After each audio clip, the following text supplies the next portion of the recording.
Good evening. My name is Ben Snow, and I serve as the Director for Economic Health and Housing for the city of Greeley. And on behalf of the city, I want to welcome everybody here tonight. Just like we did in February and last month in April, this will be the first of 2 outreach sessions that we're having this week. And so tomorrow night will be online, and any of your friends and associates who aren't yet plugged into this process, please let them know about the online session tomorrow night at 6 o'clock, because we really want to continue to maximize participation from the community. Back in February, I think we had close to 100 people between the 2 nights, and then last month, I think we had somewhere between 65, 70, and so there's a good couple of dozen of us here tonight. Hopefully we'll get good turnout tomorrow night. And the whole goal with this is to make sure that we've got good buy-in from the community, good feedback from the community on all of this work that we're doing here, and make sure that we get good feedback. That's important to this process.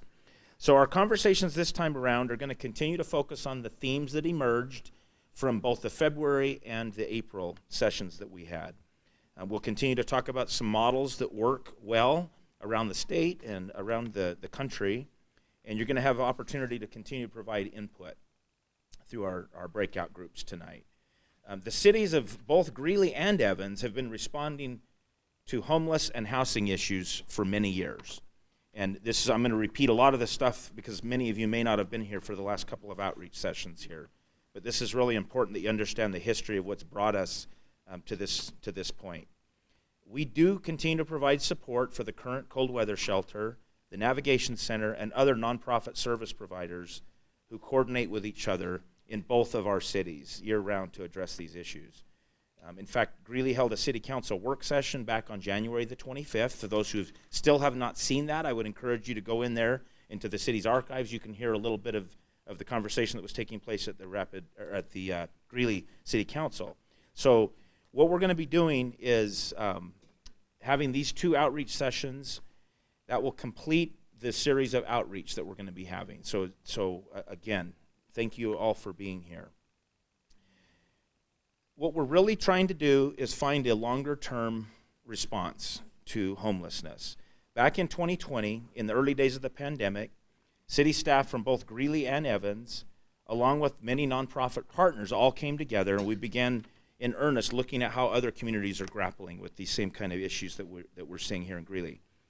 And we want to just see if there's models out there that might work better, that might provide a better way for us going forward.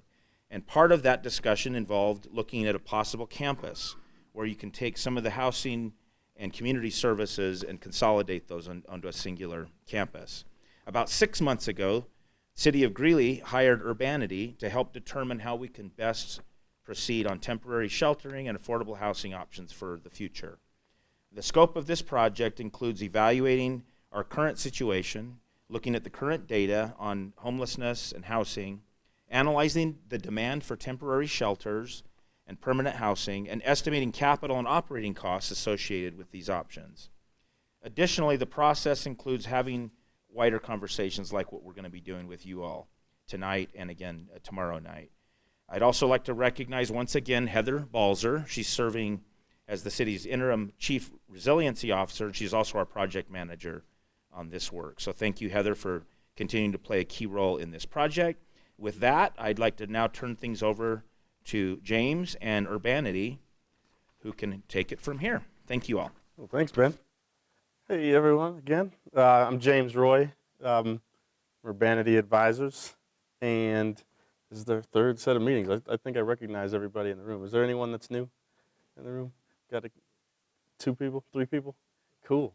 Well, nice to have you here. We're going to go through a number of different things. I've got, I think, like 30-something slides, and not 30-something slides in 30 minutes. So if at any point you need me to slow down or ask any questions, please let me know. Steve, good to see you back there. I got to meet with Steve on Monday. And we'll get going with things here. I'm already taking too much time. All right. There's some interactive features. You can choose to use these or choose not to. It is all your decision, but it's kind of fun. I'd like seeing these interactive features happen live while we're doing this. So we're going to start this off with a fun little quiz question. Started this off the same way last time. It was a different question, of course. But as soon as I hit next on this, you'll have 30 seconds to answer. It looks like there's 11 participants that have registered on this interactive feature. But if for those that did not register on that, feel free to shout the answer out too.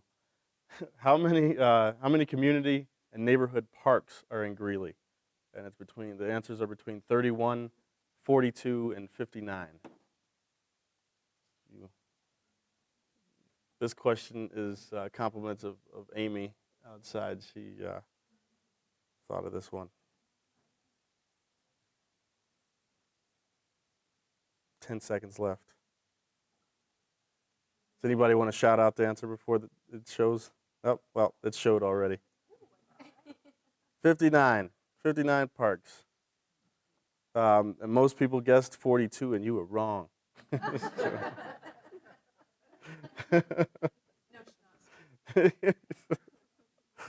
Okay, so we already kind of asked this question, but were you involved in the previous, in the February 16th and 17th meetings? We've got 70% of the 13 that have answered that said yes, and we have 31% that no. And that looks like, I'll just go on to the next one. And now this one is for the last series of meetings, April 13th and 14th. We did a show of hands earlier, of course, so we kind of know here.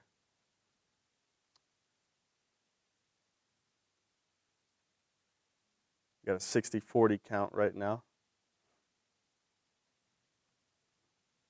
All right. Around 67% yes on that. This map is to pick a place on the map that you feel represents your community the most. So on your phone, just kind of, and if you're off of the map, just click on the edge where you're closest to.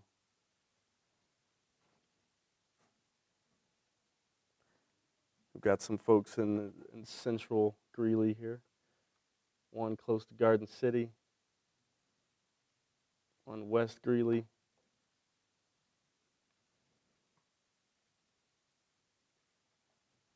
All right. So mostly around the center this time. Another West that popped in there. And Evans. Right along 35th Ave. Cool, I'm going to go to the next slide now. This slide is asking if you've ever experienced housing insecurity, and so that includes homelessness, housing affordability issues. Couch surfing is also housing insecurity. It's a form of homelessness. And so, we just want to get an idea of how many folks have actually gone through the experiences of housing insecurity, which I have. I'd answered yes on this slide.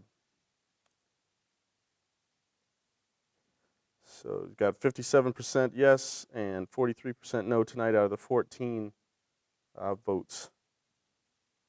All right. So this is a slide that I've presented on all three series of meetings, just laying out the scope of work.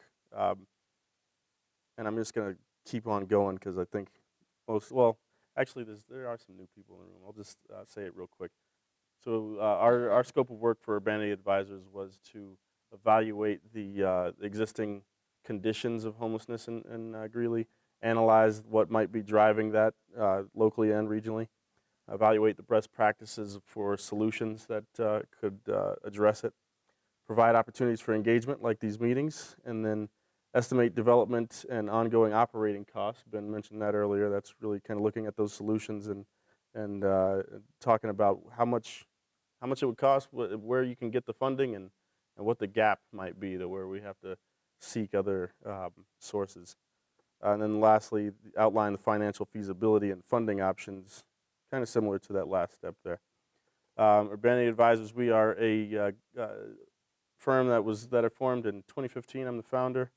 We do a lot of community engagement work, but also geographic information systems, urban planning, real estate development, due diligence for affordable housing, and we've had some cool work along the way.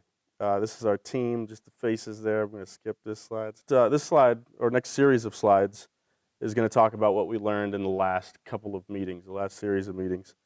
And like we said, there was a meeting on the 13th, had 43 participants online, and a meeting on the 14th that had 36 participants right here in this room. And then there was also the option of an online survey, which 32 people participated in. And between all of that, we crunched the qualitative data of each of these sources here and came up with what's next. So, the main thing that was talked about from the community's perspective is this need for better coordination around the resources and between organizations for the homelessness services. And then also the second piece was what real estate could do to address the issue, whether it's a shared campus or scattered site real estate places for the homeless population to receive care and services. And then the last thing that was talked about was services and this was a general category that I'll expand upon all three of these with the next three slides here. But on coordination, one of the top 5 things that came out of that was just the desire to see better coordination around these 5 areas: resource and services, cross-organization collaboration, resource navigation, which was different than just laying out resources, because this was about allowing the community to know exactly how and where to get the information that they needed to get. Community engagement, or coordination around community engagement in the future was a big topic. And then also marketing and communications. And what that meant in marketing and communications was a central source that could actually share a lot of the news that's going on around homelessness and a lot of those services that we're talking about, and really speak to the community. I put some quotes on the slides here. You've probably seen those already, but I'm going to keep on moving since we don't have much time. On the real estate end of things, there was a lot of talk about what it looks like to expand the affordable housing inventory in Greeley. And then there was also talk about the shared campus model and what that could look like for services and housing to exist in one space. And we'll expand upon that more later in the presentation as well.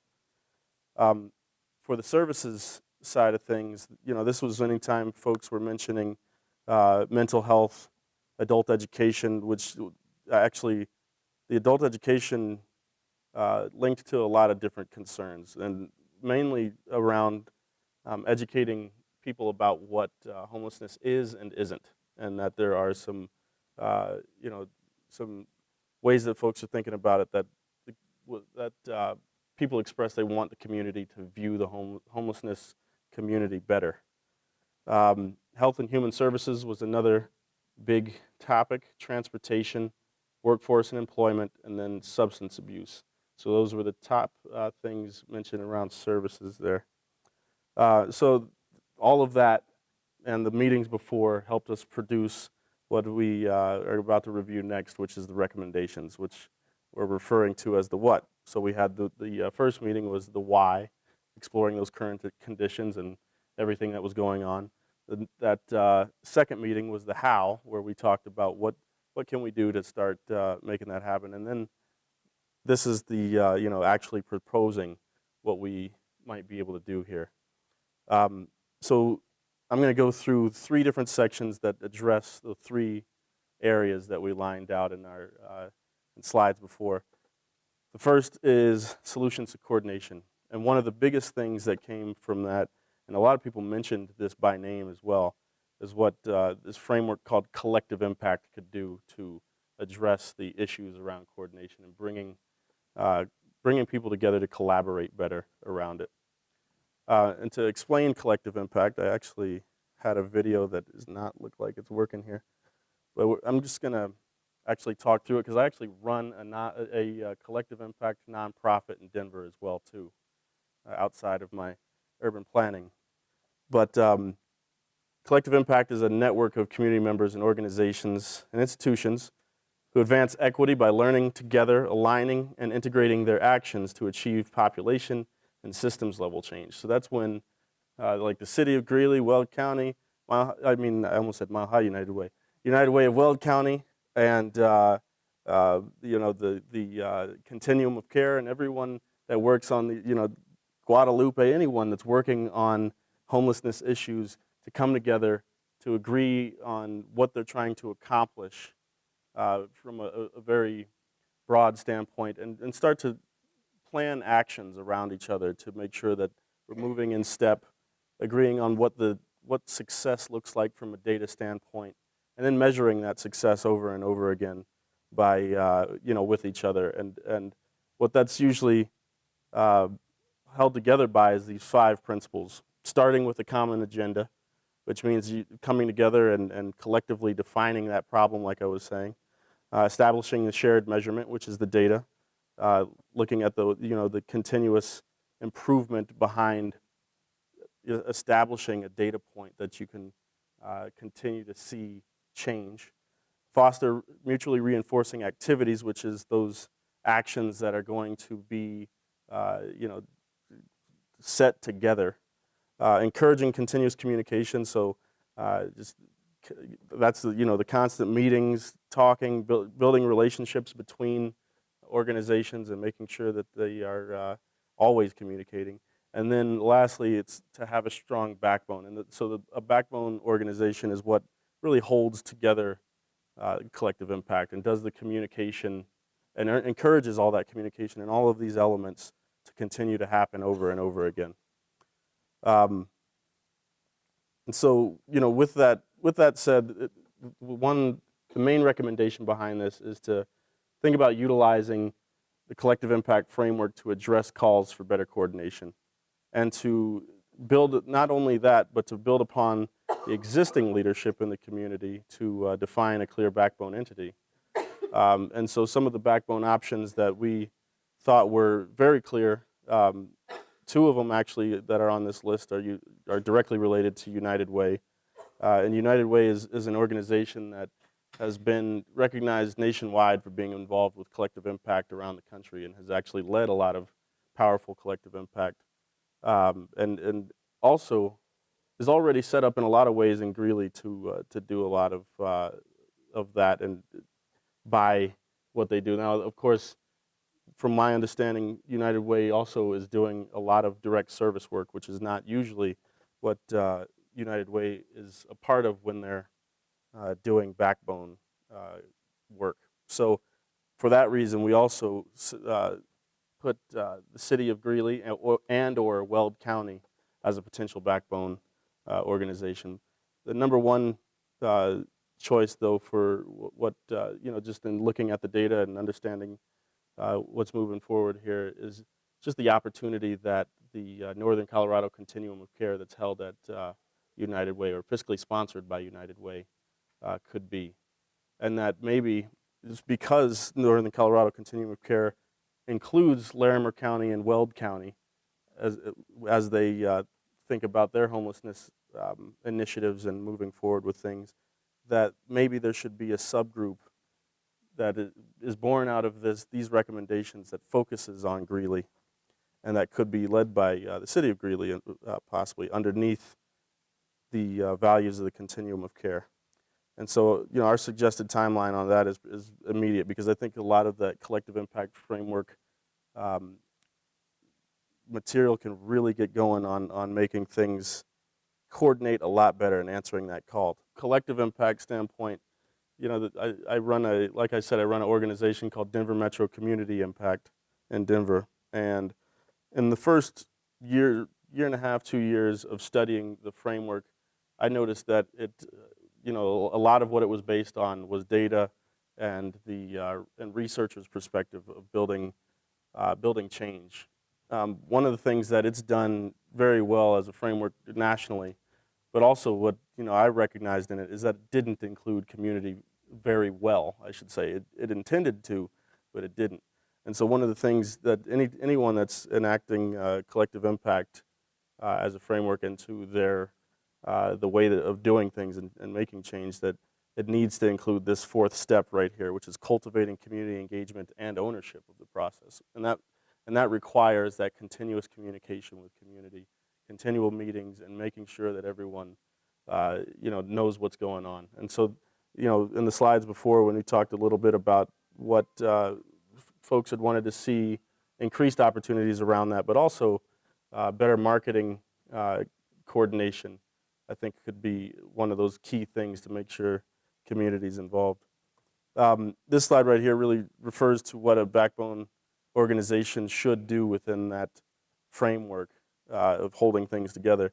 They guide that vision and strategy, support the aligned activities of all the organizations, establish shared measurement practices of that data and collecting that data, cultivate that community engagement and ownership like we just talked about, Steve, advance policy, so that's when, recognizing what gaps are being created by policies that need to change, and then mobilizing resources, so being able to, go after grants that fuel the collective and multiple organizations at the same time. One of the things that I really wanted to put on this slide as well is what a backbone does not do, which is it does not singularly set the group's agenda. That's a democratic process that involves multiple organizations collaborating and fitting together and agreeing to work on things collaboratively. It does not drive or independently determine solutions, much like what I just said. And then it does not receive all the funding. So sometimes there's a lot of funding out there for collective impact, grant funding, and it's important for whoever the backbone entity is to understand how to mobilize those resources and make sure that every organization that is a part of that is being appreciated for their time and paid. Thanks, Tara. We got 10 minutes, 15 minutes. Cool. And then lastly, it's not self-appointed. So usually it's something that grows organically out of the need for leadership around this coordination aspect.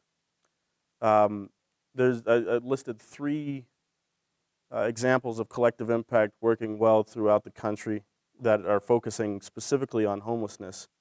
One in Omaha, that's the Metro Area Continuum of Care. It's also a continuum of care that launched in 2006, and they recently boast that they have supported over 8,000 households on rental assistance and prevented evictions and potential homelessness there.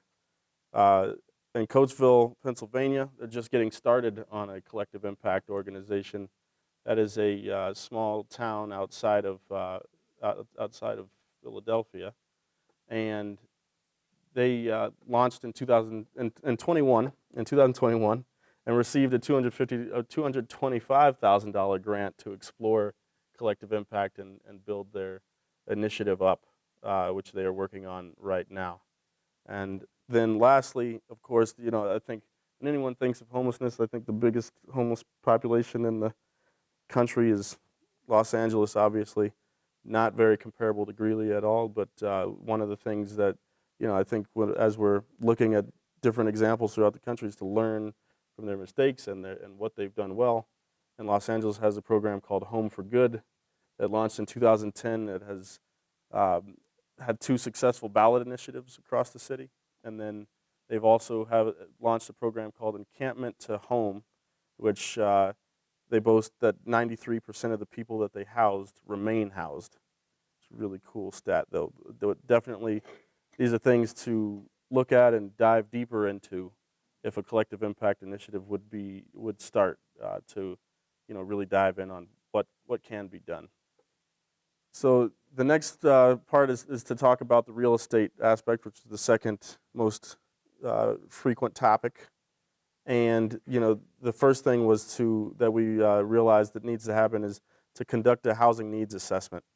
What a housing needs assessment does is quantify the complete housing inventory within Greeley, and to really understand at multiple levels what's needed from in that inventory to really address some of the economic issues that are occurring for housing affordability at all levels. But as you know, if you're able to work at all levels on that housing affordability continuum, you're able to see some relief at the bottom, of course, right, which is homelessness.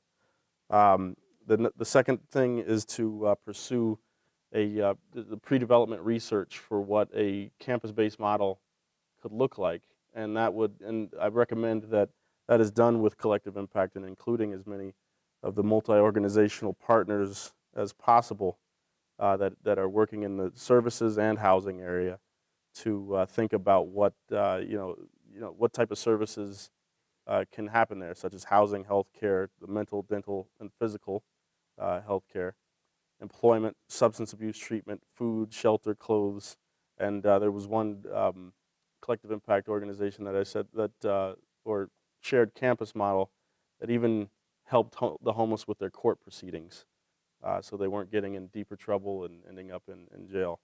Um, and then one of the big sub recommendations of this is to really consider serious collaboration with High Plains Housing Development, which has an ongoing plan that I'll get to in the next couple of slides, that is developing a service-based model on 123 9th Avenue, I believe is the address. But we'll get to that in just a second. So, I think this room, most of us know what affordable housing is, but I think it's always important to really just kind of really think about it deeper and educate community that doesn't truly understand the term of affordable housing. And so, what affordable is set to, especially in regard to to HUD, the Housing Urban. Geez, why can't I think of it? Can't think of the name of HUD right now. That's blanking up here right now. There we go. Thank you, Ben. I knew it was housing. I was like, housing urban development. That doesn't sound right. Anyway. One of those dates for me. Yeah. But affordability is when it has been measured to and believed to be that your housing should be no more than 30% of your gross income, and that includes the utilities.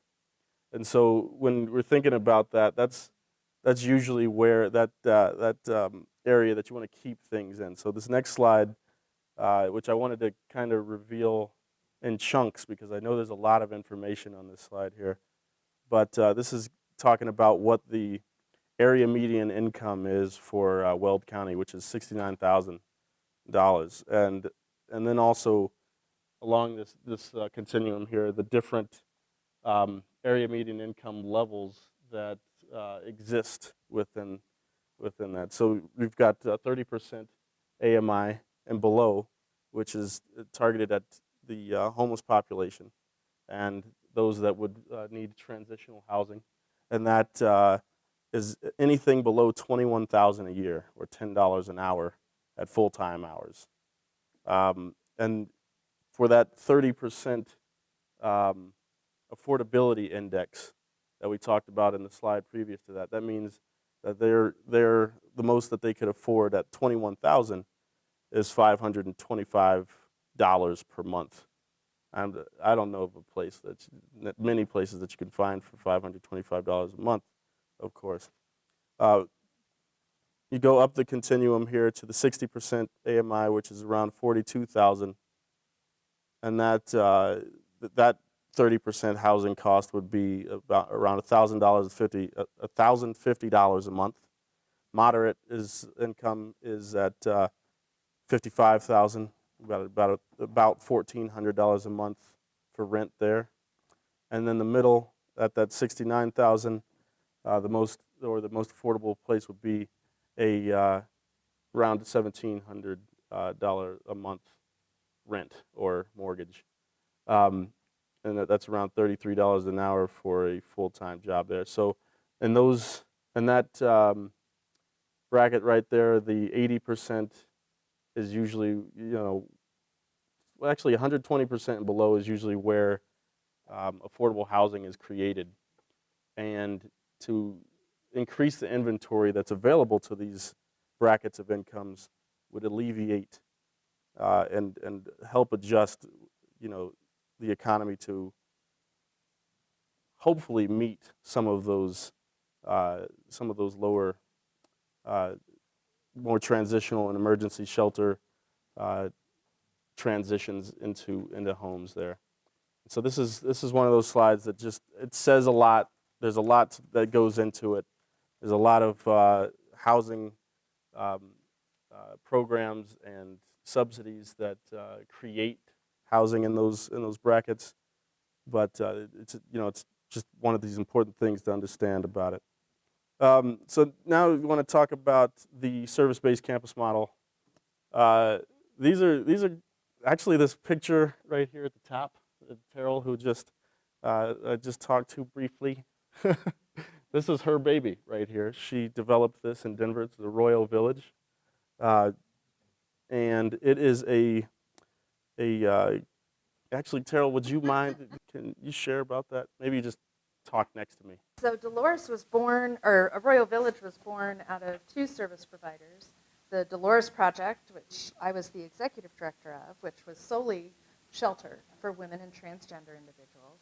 And our neighbor, we shared an alley, an affordable housing developer, Rocky Mountain Communities. And, our longtime dream as a shelter was maybe eventually someday we could make some housing available, because we could get people into the shelter easy, but once they stabilized, there was nowhere for them to go. And Rocky Mountain Communities had an aging building on a good-sized lot. Both our properties backed up to light rail, a new light rail station. And truly, the guy walked across the alley and said, "We're going to redevelop," because it only had 25, 30 homes on it, in a couple stories. So there was room for more density to house more families. Aren't you going to redevelop? And I'm like, I'm just trying to pay people here. But when I say this is not for the faint of heart, it isn't, and it's not fast, typically. We spent about a year talking about what the different options could look like. Got engaged with the State Division of Housing and programs that they were putting together to develop specifically that very low-income housing that James was showing you for folks below 30% of the area median income. But we also knew we wanted to house a lot of families. So we ended up combining our lots with separate ownership. I don't necessarily recommend this. It makes for real complicated legal documents. But we combined the use of our lots and rebuilt a shelter that was out of a repurposed building. So it is designed to be a shelter with all the good best practices it should have. Above the shelter are 30 units of that very low-income housing that comes with wraparound services, that a lot of which James has listed there. It's not just the housing, which addresses so many issues right off the bat, but there's health care accessible, dental care, mental health care, job training, all of those things that can help somebody build a life and thrive. But then there's also 95 units of 1 to 3 bedroom housing for families and individuals up to just 50% of the area median income. That was where the state and the city really wanted us to focus. Is that the missing middle? Those folks that are just kind of on the edge. And it's really pretty. The picture below is of a center in California that I presented on, I think on the second series of meetings. Santa Rosa, California, actually, but very similar concept of making sure, that the services all in one place, a one-stop shop in a way. I think, Ben, you used to say one-stop shop a lot when I meet with you, and I've been using that a lot, so I got to give you some credit. So this is a financial example. This is, of how to make something like that work. And this is for a 50-unit campus. And what you'll see here is, on the uses category of this preliminary development side of things, a lot of the the costs that go into building that total around $25 million to build 50 units. Of course, that sounds like a lot, and it is, of course. But there are some sources that can alleviate that. Around $20 million worth of sources that can help fund that from a this conventional loan that was utilized in this example, low-income housing tax credits from Colorado Housing Finance Authority, and then DOH grants at $3.8 million, and then after really thinking about all that, you've got about $4.4 million of gap funding that needs to be found from other sources. And so most of that can be taken care of. That $4.4 million, though, is where you've got to think creatively about who's coming together to bring that money together and really make this happen. From an operating cost standpoint, this example is showing that its net operating income is at $390,000, and that its annual service cost, which is the staffing and all the programs that are being run out of the the multiple programs that are in that facility, they're costing around $240,000 a year. And one of the main reasons that we put this in the presentation is this is one of the primary functions of the reporting that we're doing, is to really give an example of what it would take to make a shared campus model happen, and what it would take to finance a lot of these solutions that we're talking about here. So definitely wanted to provide some commentary and talk about it a little bit tonight. Another important question is what's already in the works, and just like Ben was saying, efficiency is the key here. So you need to know what's going on, how we can collaborate and coordinate better. And so one of the things that is happening is High Plains development. Like I said earlier in the meeting, there's at 123 9th Ave, which is on 1st and 9th, there's a multi-phase development that's actually already in early development stage right now. And that is 150 units when it's all said and done. 60 units of permanent supportive housing, so that's that service-oriented and combined affordable housing, and then 90 units of mixed low-income affordable housing units that are really targeted around that 80%, 60-80% range. And then what is also included in that is 15,000 square feet of a housing navigation center that they're proposing, and a women's place domestic violence shelter. And that's on 6.5 acres right over there of donated land, which is an awesome opportunity. But it's really, in highlighting this, it's about thinking about what's already happening, what doesn't need to be duplicated, in what ways can we collaborate around this, and then what gaps exist if this doesn't happen, or if it, and even if it does, what gaps exist to be able to complement within the city. And so the next two slides are kind of just showing some of the concept images here. This is the existing condition of the site, and this is the master site plan that has 4 different phases. One building that is or 2 buildings that are reused, and then 3 newer buildings, which is phase 1, 2, and 3. And they've, on phase 3 it says by others, so they're already planning within this development here to build in collaboration and be ready for that collaboration right there as well too. Now I want to go back also a couple more slides. There is a city-owned property that is right directly to the west of it. It's that teal square right here, and I think there's some, just room for deeper collaboration because of that smaller parcel right there that doesn't have street frontage, but does have an easement to get to it, and could be a key part in what that collective impact and collaboration could bring to make it better. to move on there too, even beyond the High Plains development site, there are around 441 plus units of affordable housing coming online. And that does not include this 224 that's on this chart right here, because that is is going to be a multiple income levels that include market rate and a 60% AMI mix. So I added these up to be 441 without that 224, just to account for that we don't know how many 60% units are coming from the Greeley Mall project yet. I'm going to go through these other things fast because we're running out of time here. Solutions through services.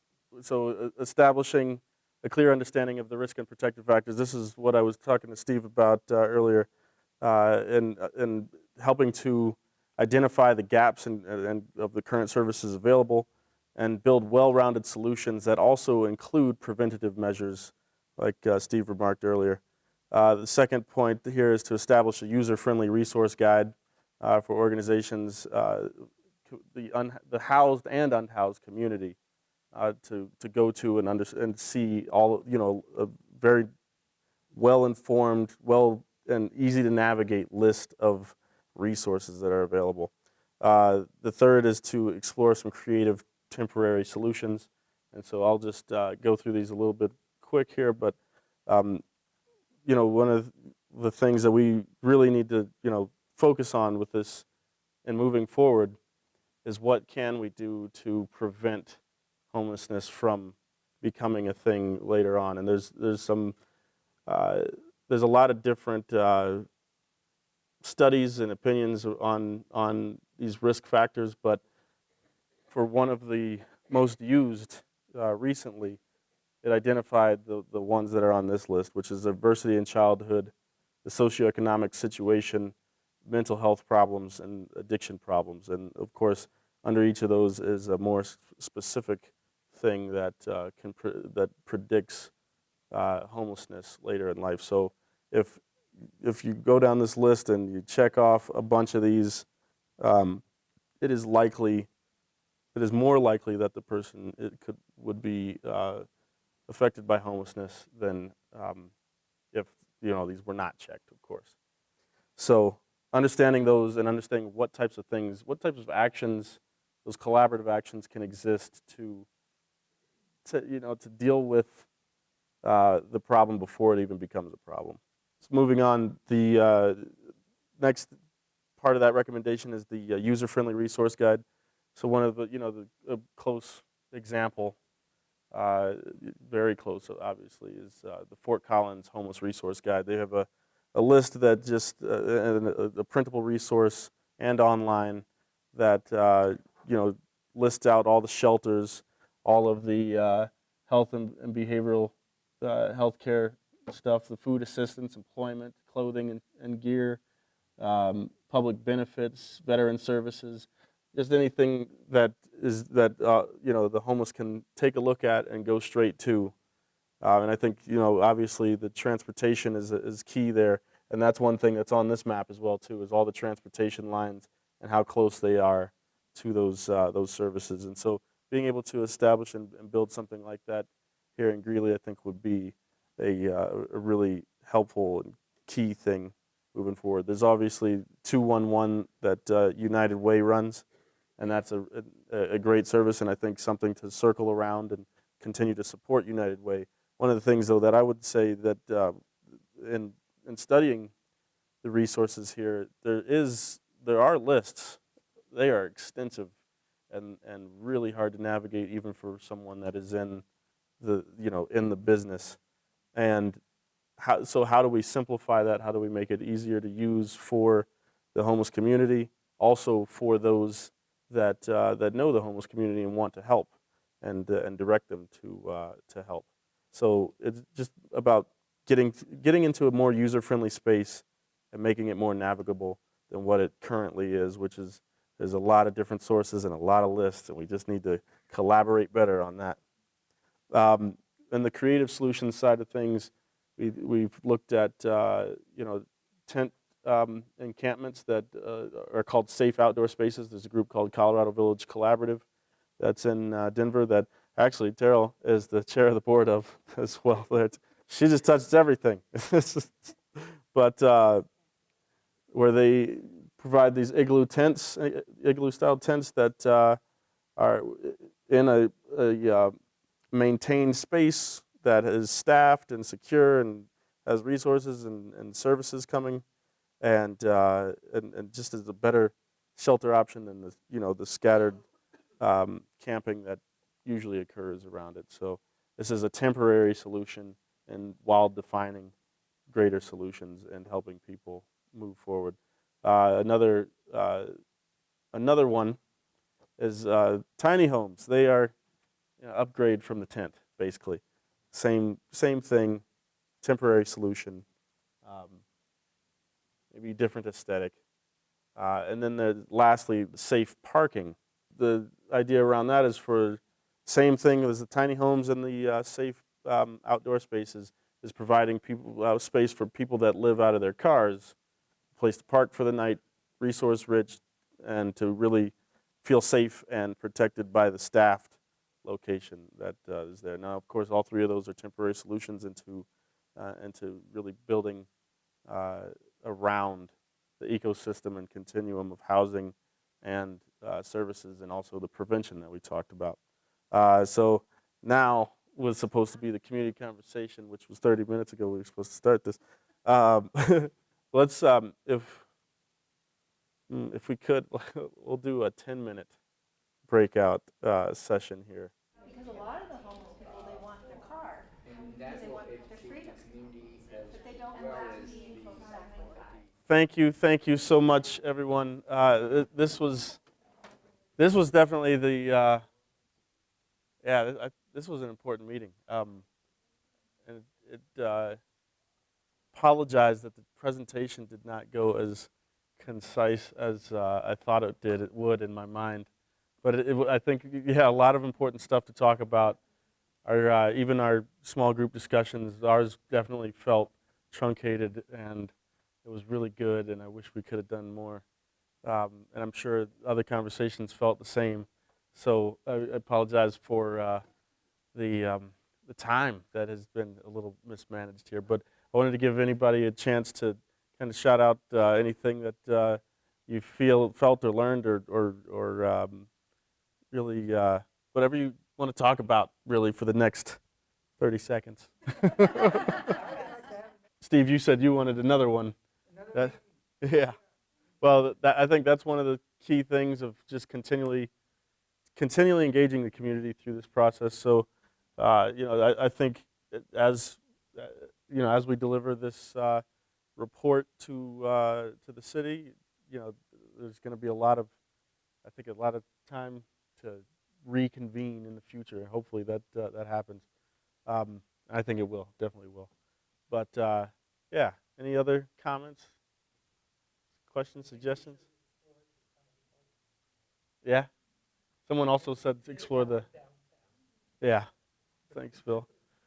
Someone also said explore the safe parking more. So maybe we got to talk to Terrell and get a Greeley site. It's the Colorado Safe Parking Initiative. Colorado Safe Parking Initiative. Yep, there we go. So thank you so much for your time and all of your expertise, everything that you've brought to the table tonight and other nights for those that participated multiple times. This has been a very awesome project, and really awesome to get to know a lot of people in this room. So thank you again, and have a good rest of the night.